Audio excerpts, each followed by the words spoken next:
Today, the Social Development Minister Carmel Sepuloni told Checkpoint she's concerned about the queues too, but she says there has to be a better way. MSD today announced it will send out 100,000 surveys a month to work and income clients to get a better idea of how people feel they're being treated and how services can be improved. Now, the Minister joined me in the studio a little earlier and I started by asking her why she thinks people are lining up at the Manurewa office as early as 2 a.m. They're queuing up like that because AAAP, as an advocacy group, asked them to show up at 2 a.m. in the morning to meet with them then. They're not meeting with MSD at that hour. They're actually meeting with their advocates. MSD has already guaranteed AAAP, I think, 65 appointments each Thursday for each of those people. So we do need to find a way to do this better because, in my mind, people don't need to be lining up at 2 a.m. in the morning. And I'm really concerned about people travelling across Auckland to get to that place at that hour. And in some instances, they're travelling from out of Auckland. A couple of things there. AAAP is not asking them to turn up at 2 a.m, is it? We're not asking them to turn up at 2 a.m. No, so they're simply just turning up. There's no reason to turn up at that hour. We tell AAAP when you have your impact days, which are on Thursdays, they have guaranteed appointments for their clients, that we will see them on that Thursday. So there's no reason to turn up at that hour of the morning. I've written, not myself, but MSD, the Regional Commissioner, saying, how can we do this better, AAAP? Because this is about the safety of those families as well, and we don't want them, and I'm sure they don't want them coming out at 2 a.m. in the morning with their families from across the region or outside of the region. They're wanting to get access to the advocates though, aren't they? They're wanting someone to help them. So what does that tell you about the service they think they get unless they have someone to help them with the forms and to advocate for them and push their cases? Absolutely within anyone's right to take an advocate or utilise an advocate when they go to MSD. What we're trying to do is make sure that people are getting access to what they're eligible for. And I think our approval rates really show that is happening. So 98% of the hardship grants being sought at the Manurewa office are being approved. We've seen something like a 60% increase in the amount that's been given out for hardship grants over the last year, and an increase in people applying. So I think they are feeling confident in applying and their grants are being approved. Well, at that office, that's a great figure, 98%. But do you check with those people who turn up what other offices they've been to? Do you take records of whether they were turned down at a previous office? Because we know that a number of people in that queue were from Papakura, Papatoetoe, Clendon, Otara.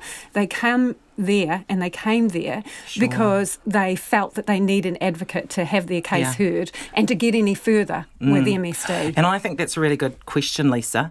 So what I've put to MSD is that we need to be following up with these clients, telling them, of course, you have the right to access an advocate, but what has happened here with regards to your relationship with MSD, why you feel that you can't go to your local office or why you feel that you can't approach MSD yourself for the support that you might need. And so that is the next step for us, actually. What do you think the answer is? Because you must have a fair idea. Look, I think sometimes it's a range of things probably, Lisa. There could have been a breakdown in relationship between the individual and the site that they're closest to. They could have had a bad relationship with their MSD case manager, so I'm not going to act like in every instance that MSD may have been blameless, because there may have been fault on MSD and we need to take that on the chin.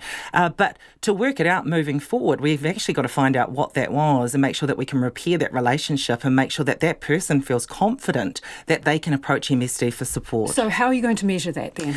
Well, as I said, a starting point for me is saying to MSD, hey, let's contact the clients that are utilising advocates and make sure that we're doing all we can to build a relationship without denying them the right to have an advocate.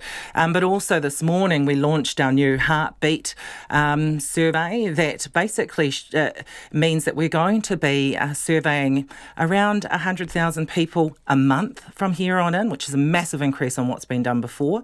We've got the systems in place to ensure that the feedback that we get can actually inform how we operate moving forward. So what are you going to ask them and how will they get that survey? So the survey will be sent largely via the email address that people give us themselves when they register with MSD. It's still a work in progress in terms of of how we make it more accessible. But the pilot to date showed that we had a 10% response rate, and this is just going to be growing. 10%. That sounds incredibly low, Minister. Well, when you think about 100,000 people getting sent the survey per month, 10,000 returning the feedback forms is actually quite large. As a raw number, yes, but not as a percentage of clients and interactions, is it? The experts told me that that's pretty much in line with what they would expect. And so what we do need to make sure of, though, is that different demographic groups who are interested in hearing from are responding at a reasonable rate as well. What are you asking them in those surveys? Things like, what was their client experience? How was that experience when they went in there? How do they feel that they were treated? And so, some of the feedback will collectively inform what we're able to do in terms of changes. It might highlight that there's issues at particular sites, and that's really important as well. And there may be individual emergency circumstances that we need to get onto more quickly. So if you've done a pilot, what are people telling you already? Well, it's been very interesting. I guess one of the overall findings is that client satisfaction with the pilot to date shows us that the rating is around 8.3 out of 10.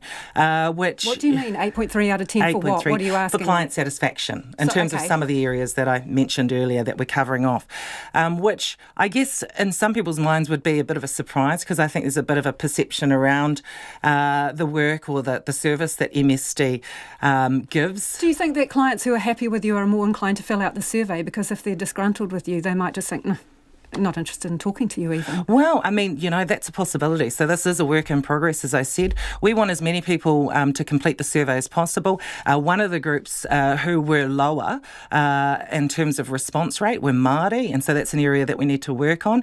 Still, 25% of the respondents were Māori, but that's not reflective of those that are in the welfare system. So there's still room for improvement. But this is MSD's honest attempt to actually hear from the people that are accessing support from MSD and to improve the way that we provide services and that we work for New Zealanders. Can we expect the results of the survey that you're undertaking to be made public, and when will we get a chance to look at them? Still discussing what the external view of that information might look like. But certainly in terms of what we're doing internally, it's going to help us internally to make sure that we're doing the job that we should be. But now, you're the transparent government, Minister, so are we going to see some anonymised data from that survey so that we can see what people think you still aren't getting wrong and what you are getting right? You will be seeing something, Lisa, but what that looks like is still to be decided. Yeah, well, your goal is to have a service where the people using work and income have a positive experience every time. That's right, yeah. Okay, so do you think the people waiting at Manurewa in the pouring rain were having a positive experience and were able to maintain their dignity while waiting to be seen? Lisa, and I saw the image and I saw the story, and no one would pretend that it's not shocking to see that. What I do have to do is put it in perspective. That is not a normal occurrence at MSD offices across the country. It's a normal occurrence on a Thursday at Manurewa because people go there to get help from an advocate, and as discussed, they do that because they feel they need an advocate to make their case to MSD. So that's reflective of their perception of your ministry's culture, isn't it? No, I think that, with regards to what happens with the impact days, that we could do it better. So could you just offer them some cover? Even? Oh, look, we've reached out to AAAP to ask them to be part of our national collective of beneficiary advocates. They don't want to. Even this morning, Mark Goldsmith, our regional commissioner, spoke to someone from AAAP and said, we'd really like to work more closely together with you so that we can better serve the people that we're there for. They don't want to work with MSD I'm for asking you a improvement. question about the environment you provide at Manurewa. So could you have cover for them to wait under? They don't need to be there at 2 o'clock in the morning, Lisa, and that is a fact. And so what we want to do is work better with AAAP so that people are not showing up at 2 a.m. in the morning to meet with advocates. How can we do this better? Because they do not need to be there. They obviously feel they need to, because they're not there for a fun time waiting from 2 a.m. They feel they need we can to. agree on that. Yeah. So they feel they need to, and they feel to make any progress, they need to be there for an advocate. As you pointed out, there were, 65 appointments or what there are. They want one of those appointments with an advocate. They can get that. And they know that there are more people than there are appointments. That's why they turn up at that time. Look, so why not offer them a bit of cover or a dignified place because to we wait? don't want people showing up at 2 a.m. in the morning, and what we'd rather do do is work with those clients and work with AAAP to work out a system whereby they can get their allocated appointment without feeling that they need to show up at 2 a.m. in the morning, Lisa. That is not ideal in anyone's mind. And so what we have to do is actually address that so they do not feel they need to show up at 2 a.m. in the morning. So that's the Social Development Minister Carmel Sepuloni, and in a statement, Auckland Action Against Poverty says it works with MSD staffers on a daily basis to address advocacy issues from Onehunga, Manurewa, Henderson and Ranui, where the group operate. AAAP disagrees that the line outside the Manurewa office is caused by them. They say if beneficiaries were able to get their full entitlements and enough assistance from work and income without an advocate, people wouldn't feel the need to come to them.